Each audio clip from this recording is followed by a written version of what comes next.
There are those that are saying this is why we don't measure enrollment in October. That is kind of early to start gathering that data. This happens. Like, this is part of it. You do your best to prevent any errors, any mislabeling, anything, but it happens, right? This just so happened to take place in a big report with a big conclusion that enrollment was down 5% because we're expecting the enrollment cliff, but the report in October was like, hey, we're there. Welcome to the EduData Podcast, a podcast that serves as your weekly guide to the data driving higher education. We are your hosts. I'm Jamie Boggs. And I'm Timothy Davis. Join us every Friday for weekly breakdowns of the most important data, trends, and topics in higher education. The EduData Podcast is a part of the Enrollify network, a robust collection of podcasts designed to help higher education professionals like you grow. Explore our other shows at enrollify.org or check out some of my personal favorites linked in the show notes below. Enrollify is made possible by Element 451, the leading AI-powered, all-in-one student engagement platform, helping institutions create meaningful, personalized, and engaging interactions with students. Learn more at element451.com. Hello and welcome to another episode of the EduData Podcast. We are back in the new year. Happy New Year, Jamie. We are so back. It's 2025. It's our first podcast since last year. How do you deal with that? It feels like it's been so long.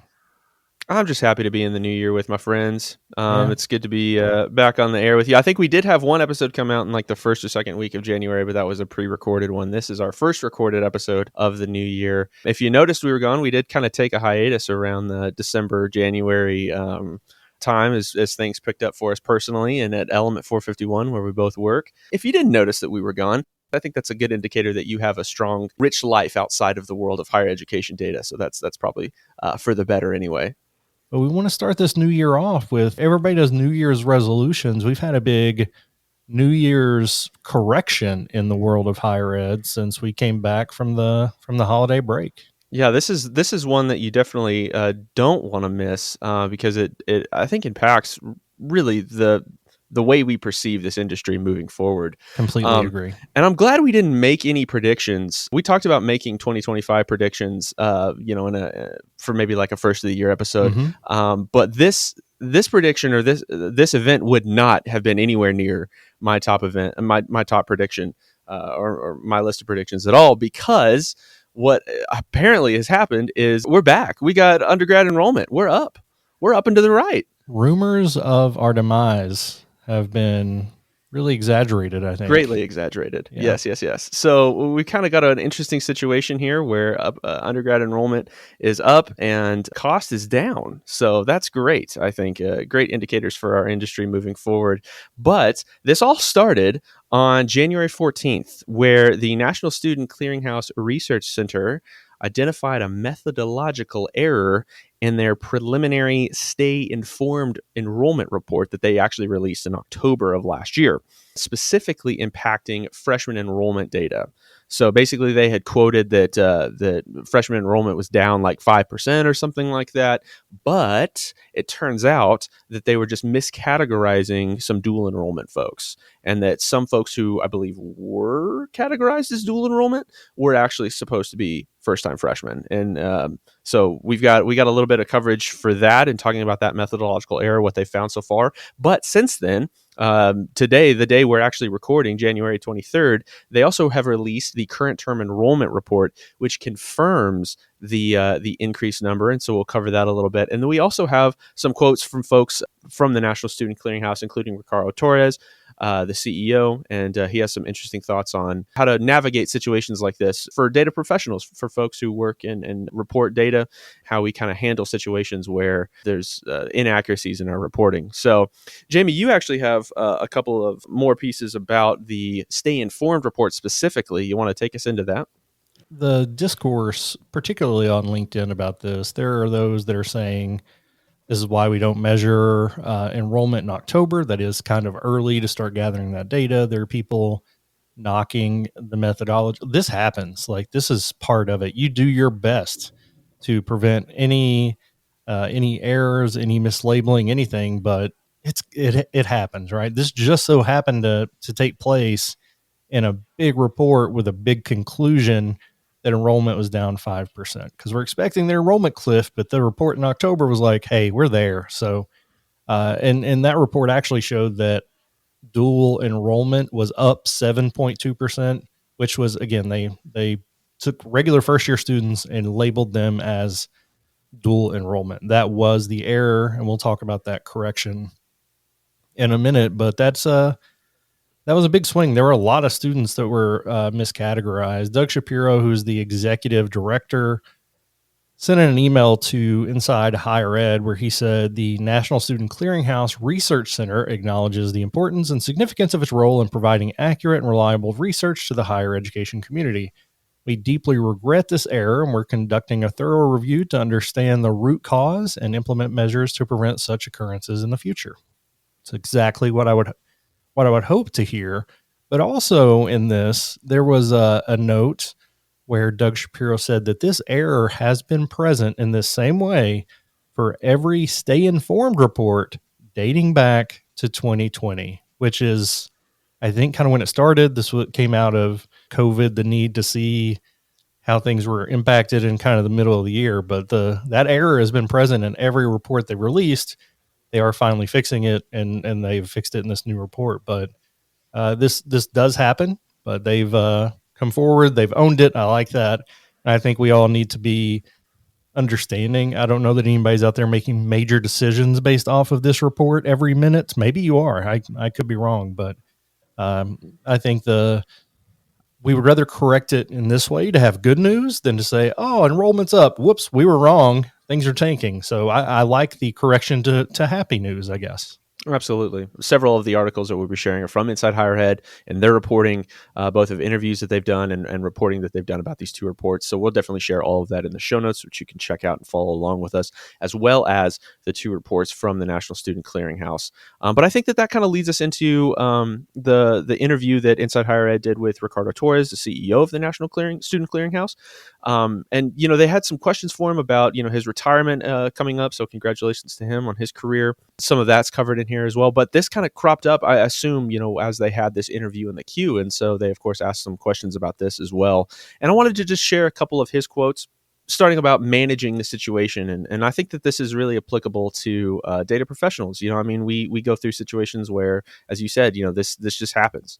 You do your best to accurately collect data. You do your best to categorize it and analyze it. And but sometimes, especially when the human is involved, the human is in the loop when you need to do like categorizations, and you're doing that by hand.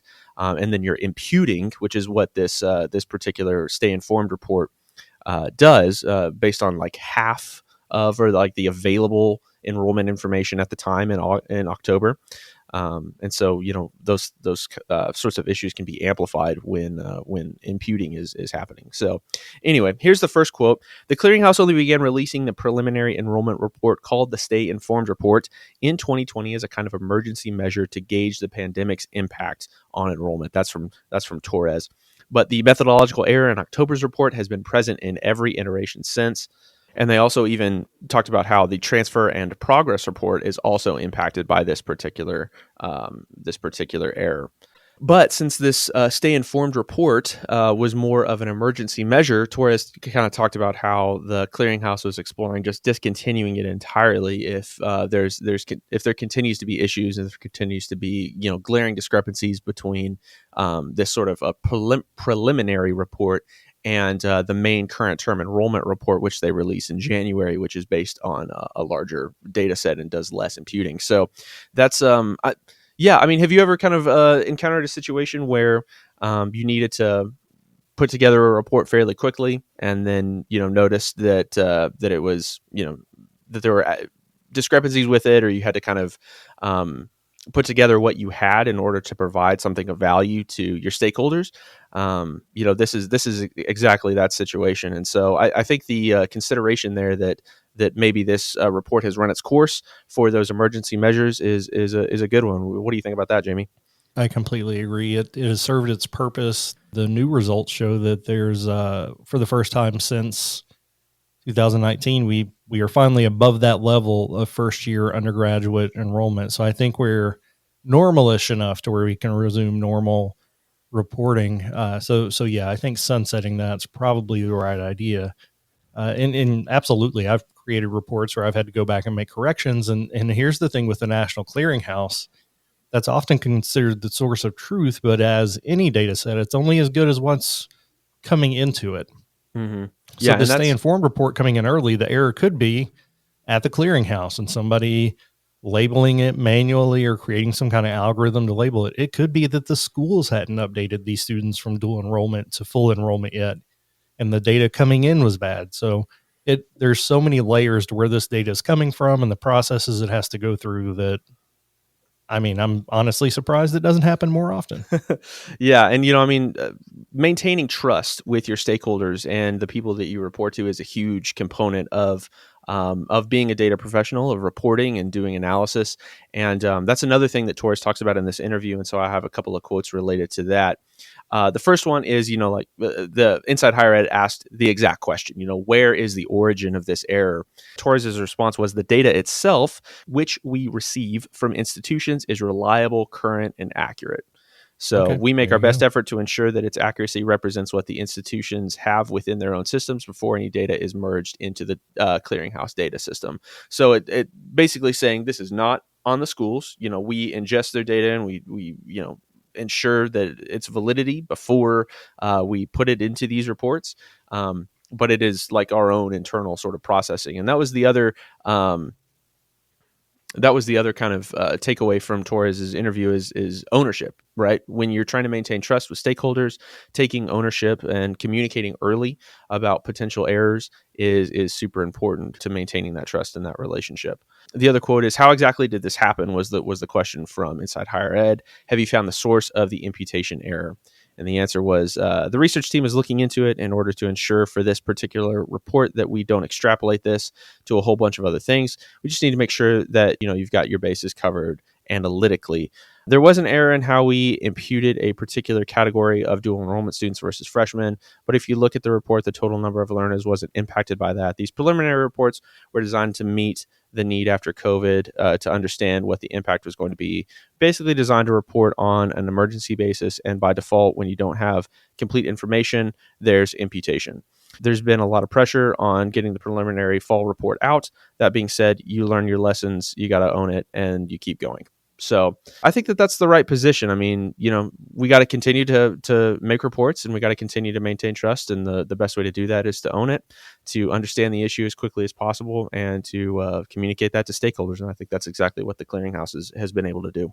Yeah, transparency is key, especially in a situation where you find yourself kind of on your heels a little bit. So kudos to them for trying to handling this the right way. And there are some other quotes in some of these Inside Higher Ed articles. We're not going to give every quote. We'd be here all day, but some people are pretty upset about this and talking about it's going to take some time to rebuild that trust. And I totally get that too. So it's just a matter of double checking your own research, but also thoroughly vetting the research that you're putting your trust in. So I think that makes perfect sense. But there are some outcomes out of the newly corrected report that was released on January 23rd, Timothy, that I think are fantastic to look at.